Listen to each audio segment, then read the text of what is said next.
Every night, I'd wake up screaming from nightmares. The only way I could get any sleep was by taking sedatives. I was hiding out in an asteroid belt at the edge of the universe, on the run from enemies who wanted me dead. One day, a spaceship appeared out of nowhere. It was an intergalactic merchant making his usual rounds, but this time, he was after something specific, a rare mineral in my base. This thing was one of a kind in the entire universe, and he was willing to trade 4 million gigawatts of energy for it. I couldn't care less about his offer. What I need is a weapon.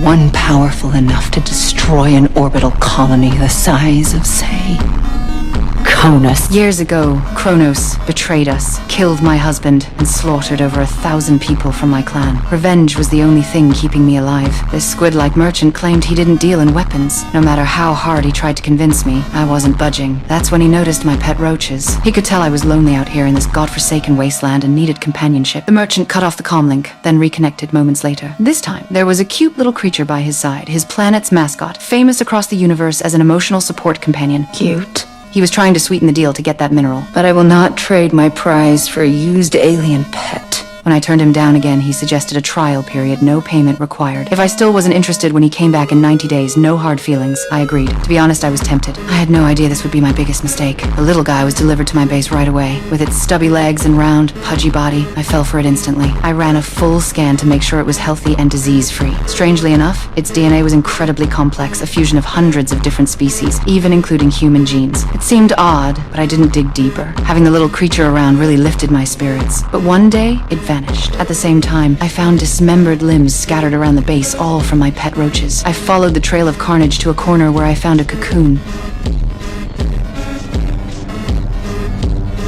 Just as I reached out to touch it, the thing moved on its own. A small hand emerged. The creature had evolved inside the cocoon and grown significantly. Looking at the growing creature felt like looking at my own child. We spent some happy times together at the base, and slowly, my inner wounds began to heal. Suddenly, alarms blared.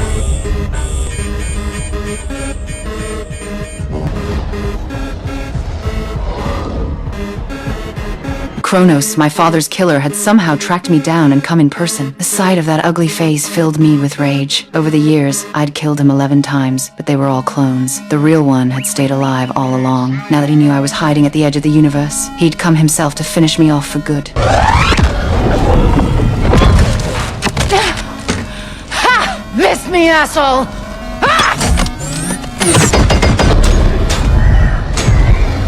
Aim for her reactor!